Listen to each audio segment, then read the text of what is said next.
Yo, what's going on, guys? KrispyFlakes here. For today's video, we have the official 2018 NBA mock draft right here. What I did is I went on NBA 2K18. We have all the correct draft prospects for this draft, and also each team has their correct draft pick, guys.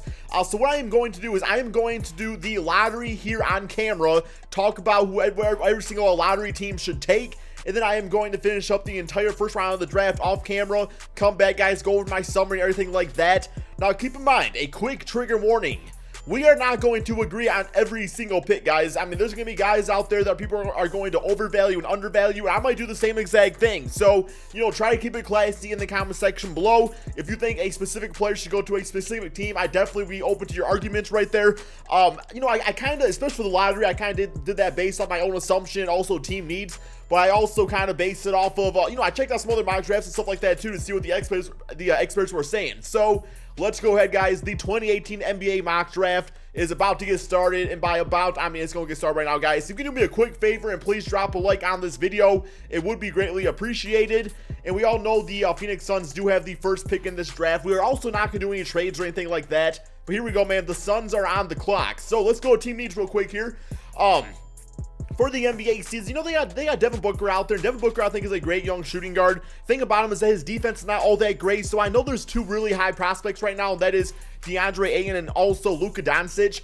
Plain simple, I don't think Doncic and Devin Booker is a very strong defensive backcourt. I think they would get torched at times. They're both kind of slow-footed when it comes to that. So I honestly think, man, you know, looking at the big guys of this team, they simply do not have a franchise big man. Elfrid Payton is a decent point guard for right now. If they can resign him to a non-bitch-ass contract, you still got Josh Jackson out there. So while Luka Doncic, yeah, if they go with them, sure, why not? But I do think, man, without doubt in my mind, you go with DeAndre Ayton. So per 34 minutes last college season, he did put up 20 points and 12 rebounds per game. Checking out some of his grades here real quick. He's a great inside scorer, above the the league average as far as centers go. Mid-range game, it's going to come in time. Three-pointer could definitely knock those down, man. Not to mention, like I said, he's 7'1". In my opinion, he is Joel Embiid. He's got athleticism, he got rebounding. The playmaking ability is above average. So yes, guys, I think he is definitely a franchise-type player. Absolutely love the idea of building around him and also Devin Booker. So I'm going to go with DeAndre Ayton with the first pick in the 2018 NBA draft to the Phoenix Suns. I don't know, man. Like I said, I wouldn't hate on them if they also took Luka Doncic or maybe somebody else, but I just think Ayton is that type of game changer out there. So now we have pick number 2, the Sacramento Kings. So a lot of you guys saw my video about Luka Doncic and the Sacramento Kings. I still think that this is the team he needs to go to, just because he is the next best player on the board. He can be a game changer, man. He has James Harden-like qualities with his style of play, and the Phoenix Suns, they need game changers like that, right?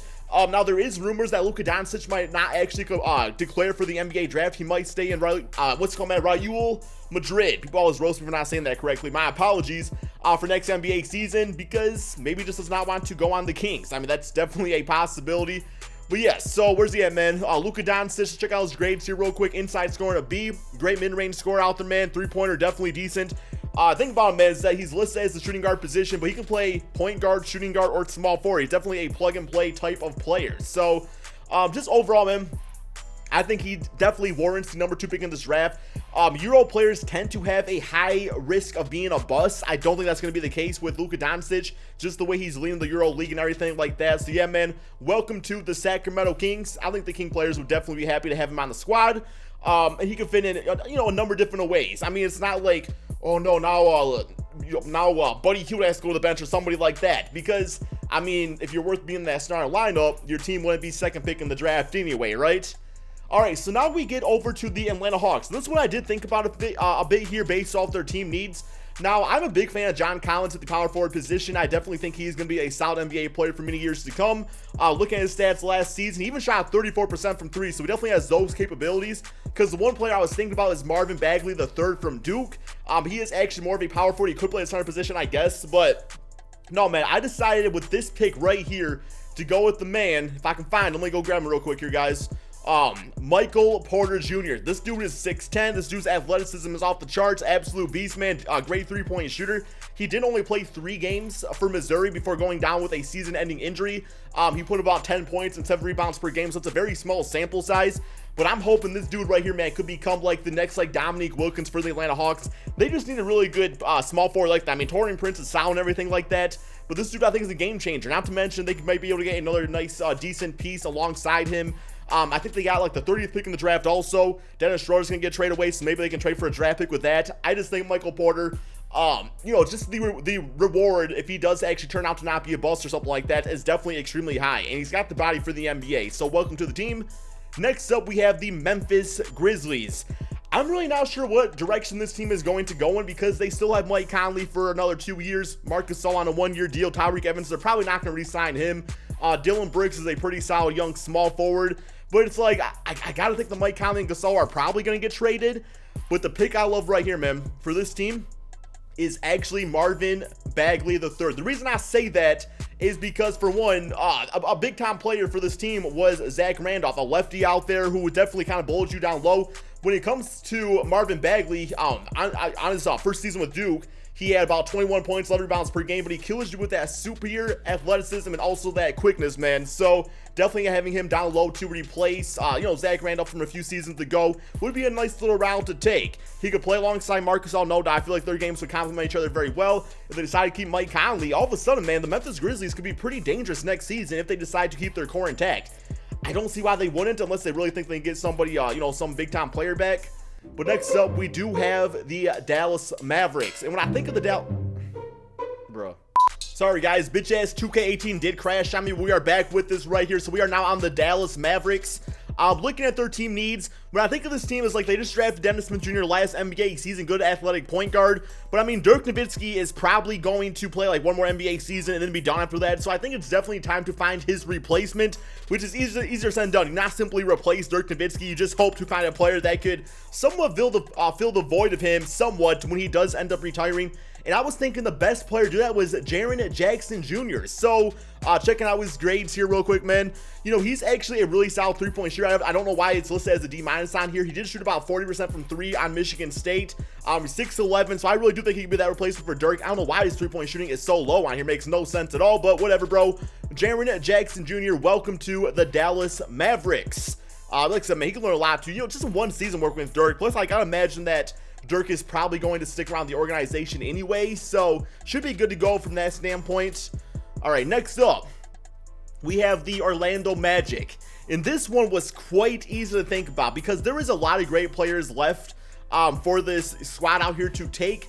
But the thing about this team, man, is that they screw up a lot in the draft, guys. I mean, this team screws up a lot.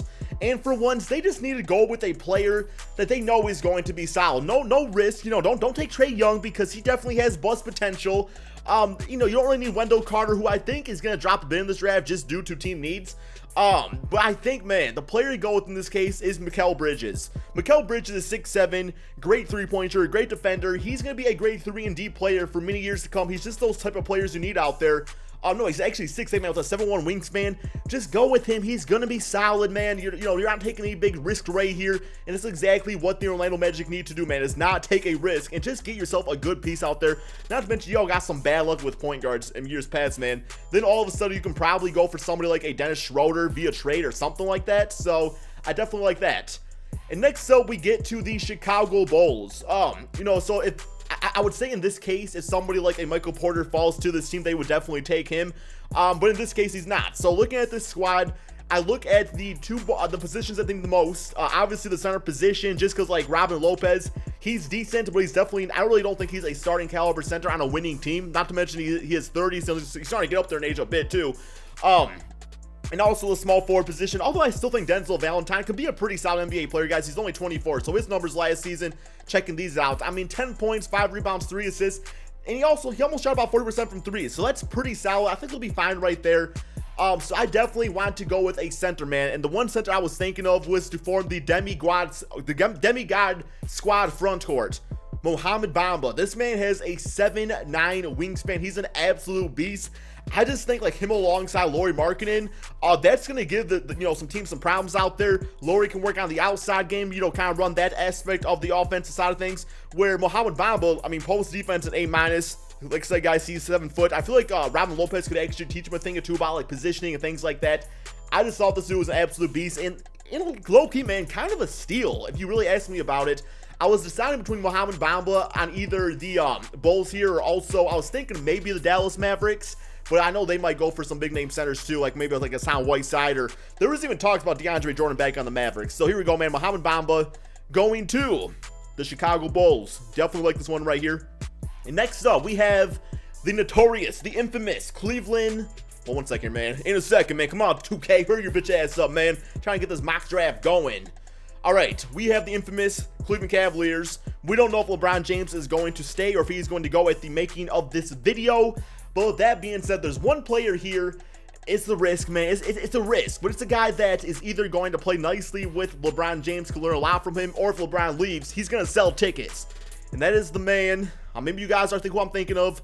Trae Young. Yes, guys, I feel like Trae Young would be the ideal choice in this situation just because his like potential to be a star. You know what I'm saying, man? He's a big time scorer, will sell tickets, and like I was saying, if LeBron decides to leave, at least you have a reason to watch Cavaliers games, because it would still be fun to see what Trae Young can do out there. Not to mention his three-point shooting would play nicely off LeBron James if he does stick around. So yeah, guys, we are going to go with Trae Young. I was also deciding maybe between Colin Sexton, also Wendell Carter, but they got Kevin Love on the team currently, so maybe if they decide to go in a different direction with Kevin Love, but I still don't see that happening really either. Here we go, man. Trae Young to the Cleveland Cavaliers. A lot of solid choices here, and honestly, if LeBron leaves before the draft, they might go in a different direction, like a Miles Bridges or somebody along those lines.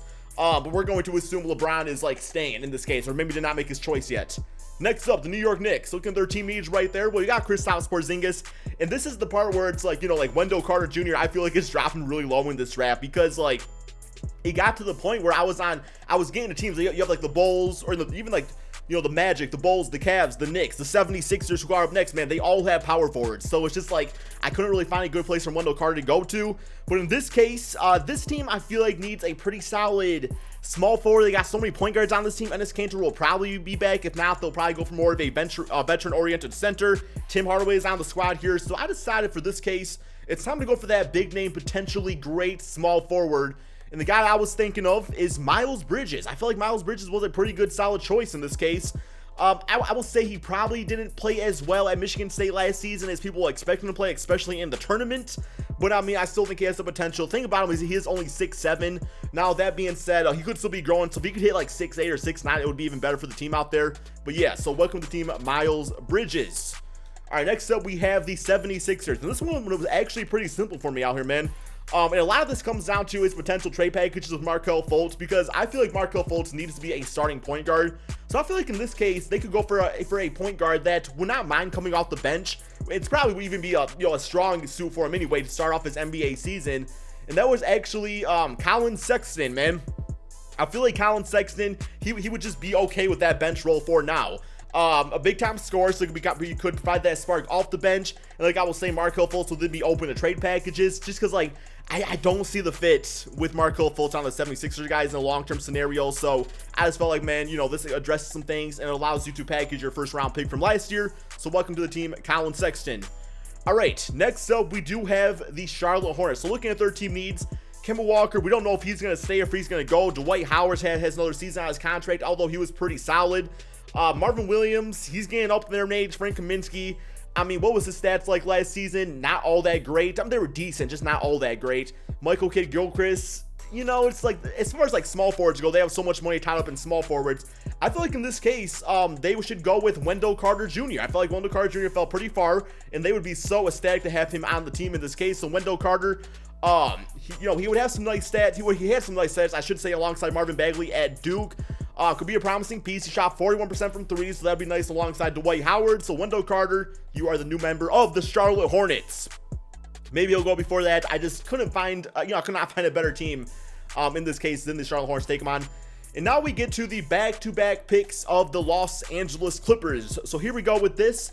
Looking at their team needs, well, I mean, they got DeAndre Jordan. He might be traded away. Lou Williams, solid player. I think he just signed an extension, so he'll be around for a while still, too. Tobias Harris is going to be the starting power forward next season. So really, in this case, I think they need a small forward, and I feel like this team needs a starting caliber point guard, somebody that could be that player in the future. Let's look at the small forward position first, and I decided to go with Kevin Knox. He's a great all-around small forward, averaged 16 points, 5 rebounds in 32 minutes.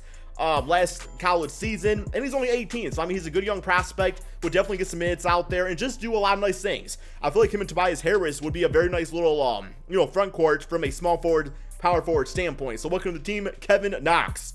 From Kentucky, by the way, too. They always tend to have pretty good, solid NBA players.